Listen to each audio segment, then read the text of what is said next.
Хоробрий народе нескореної країни. Від самого ранку в українському, назавжди українському Мелітополі збиралися люди, наші громадяни, на чергову акцію протесту проти російських військ, проти намагань поставити місто на коліна. Понад 2000 людей на площі. Почуйте, будь ласка, в Москві. Якщо у Мелітополі проти окупації виходять 2000 людей, то скільки має бути у вас проти війни? Щоб було по-чесному, щоб було по справедливості. Вчора окупанти захопили в полон мера Мелітополя Івана Федорова. Громада міста вимагає звільнення його. І це дуже важливо. Я вдячний кожному мелітопольцю за цей спротив, за цю позицію. Окупанти повинні бачити, що вони чужі на нашій землі, на всій нашій землі України і ніколи не будуть прийняті. Впродовж ночі і сьогодні постійно говоримо з партнерами про цю ситуацію, з нашим міським головою. Вимога проста – негайно звільнити його з полону.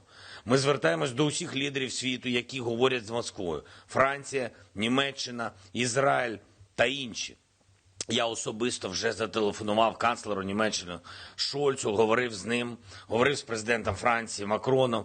Я буду говорити з усіма, з ким потрібно, щоб звільнили наших людей. Ми очікуємо, щоб вони, лідери світу, показали, як вони можуть вплинути на цю ситуацію. Як вони можуть зробити просту справу – звільнити одну людину. Таку людину, яка уособлює собою всю Мелітопольську громаду. Українців, які не здаються. Наші Збройні сили роблять усе, щоб позбавити ворога будь-якого бажання продовжувати війну проти України.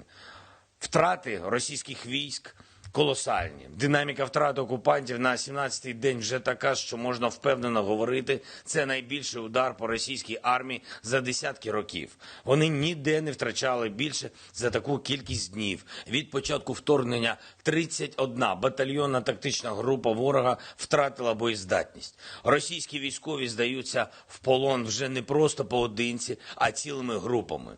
Групами ж намагаються вийти з території України додому, в Росію.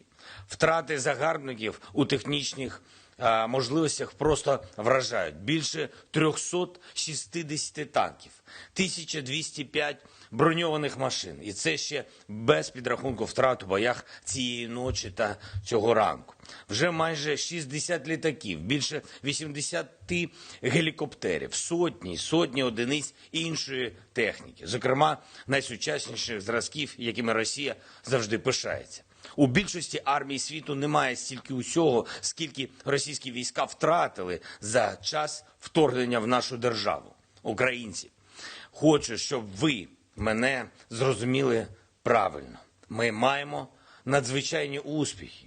Те, як увесь український народ чинить спротив цим загарбникам, вже увійшло в історію. Але ми не маємо права знижувати інтенсивність оборони, як би нам складно не було. Не маємо права зменшувати енергію свого спротиву. Ворог заводить на нашу територію нові колони. Вони шукають повсюди бійців для себе, резервістів, строковиків, найманців. Вони намагаються взяти нас кількістю бійців, кількістю техніки. Використовують терор, щоб зламати нас, зламати нашу віру в перемогу і в Україну. Я впевнений, у них це не вийде. Це не дасть їм результату. Але щоб у них не вийшло, ще треба боротись, ще треба бути зосередженими. Ще треба усім нам, усім українцям і надалі зосереджено працювати на оборону нашої держави. Працювати разом, без внутрішніх розколів, підтримуючи одне одного.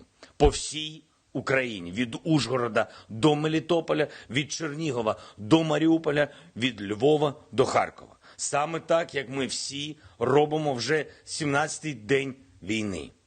Цієї доби ми знову відправили гуманітарний вантаж у Маріуполь.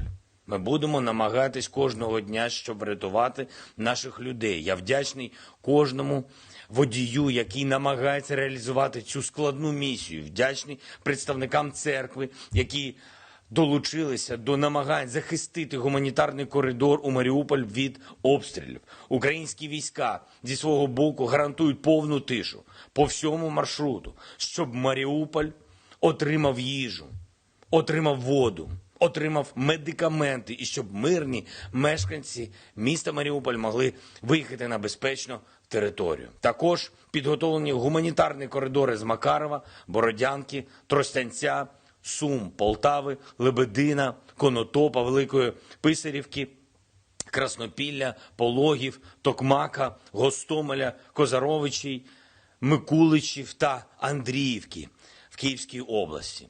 Російська сторона повинна забезпечити тишу по кожному з цих маршрутів. Інакше, що тоді взагалі може гарантувати Росія на будь-яких переговорах? Продовжуємо роботу разом з європейцями по двох напрямах. Перший – це вступ України до Європейського Союзу. Ми працюємо з Єврокомісією, щоб якнайшвидше узгодити усі процедури для нашого руху в ЄС. Другий – важливий, пріоритетний, санкційний. Очікуємо новий пакет санкцій Європи проти Російської Федерації, щоб спонукати її до миру. До миру на нашій землі. Щоб там зрозуміли, їхня економіка просто не переживе цю війну. Кабінет міністрів України ухвалив декілька дуже важливих рішень. Узгоджене повне скасування податку на додану вартість та акцизу на пальне, на бензин, на дизель.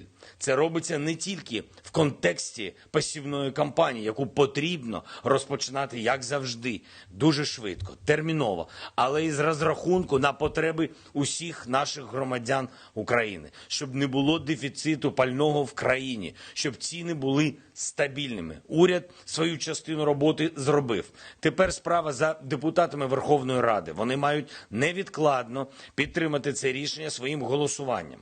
Голова Верховної Ради Руслан Стефанчук вже займається організацією відповідного засідання. Другий компонент – для підтримки тих українських громад, які приймають наших переселенців з районів бойових дій, уряд ухвалив рішення про компенсації місцевим бюджетам на оплату комунальних послуг при розміщенні людей. За попередньою оцінкою, громади мінімум 10 областей України отримують конкретні гроші від центральної влади, щоб переселенці були забезпечені усім.